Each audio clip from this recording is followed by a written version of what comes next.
मनुष्य मुक्त नहीं हो सकता, तो वो कर्म कैसे करे कि उसे पाप और पुण्य से मुक्ति मिले? हे पार्थ, इसका तरीका यह है कि मनुष्य फल की इच्छा त्याग कर कर्म को अपना धर्म समझकर करे। फल उसे अवश्य मिलेगा, परंतु इस फल का वो विधान की इच्छा समझकर स्वीकार करे।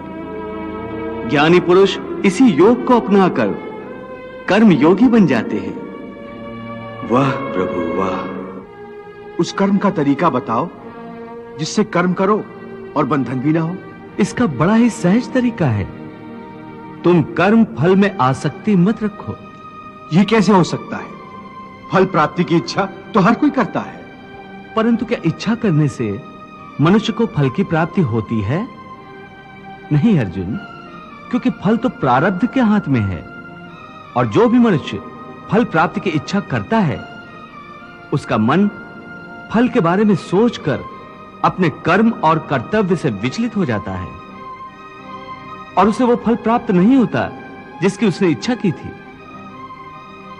पार्थ, मनुष्य केवल कर्म कर सकता है, फल कदापि मनुष्य के अधीन नहीं है।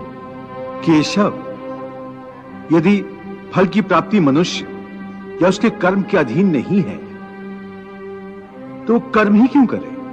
क्योंकि मनुष्य का धर्म है अपने कर्तव्य का पालन करना।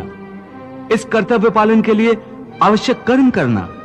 परंतु हे केशव, फल प्राप्ति की कामना छोड़ने पर मनुष्य में कर्म करने की प्रवृत्ति उत्पन्न कैसे होगी? यदि फल की इच्छा न रहेगी तो मनुष्य कर्म ही क्यों करेगा?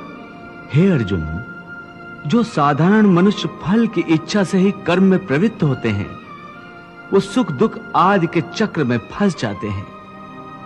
उनकी मन शांति नष्ट हो जाती है। हर पल हर समय फल प्राप्ति के विचार से उनकी निद्रा उड़ जाती है।